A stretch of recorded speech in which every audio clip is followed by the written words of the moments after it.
राज्यामध्ये स्थानिक स्वराज्य संस्था निवडणुकांची रणधुमाळी सुरू आहे। बदलापूरमध्ये भाजपा आमदार किसन कथोरे यांनी उपमुख्यमंत्री एकनाथ शिंदे यांना धक्का दिलाय। भाजपा आणि राष्ट्रवादीची युती इथे झालेली आहे। बदलापूरमध्ये शिवसेना आणि भाजप यांची मोठी ताकद आहे।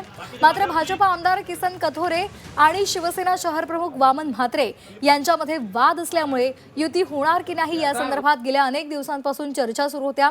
दोन्ही पक्षांकडून इच्छुकांना गळाला लावण्याचे काम सुरू आहे। बदलापूरमध्ये पक्षप्रवेशाचे कार्यक्रम सुरू असतानाच भाजप आणि राष्ट्रवादी अजित पवार यांच्या पक्षानं युती करत शिंदेंच्या शिवसेनेला मोठा धक्का दिलाय।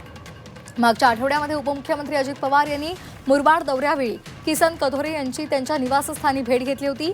ही भेट विकास कामांसंदर्भात असली तरी भेटीमध्येच युतीवर शिक्कामोर्तब झालं का अशी चर्चा आता सुरू झाली आहे। बदलापुरातील या राजकीय घडामोडींच्या पार्श्वभूमीवर शिवसेना शिंदे गट आता काय भूमिका घेतो याकडे सर्वांचं लक्ष लागलंय।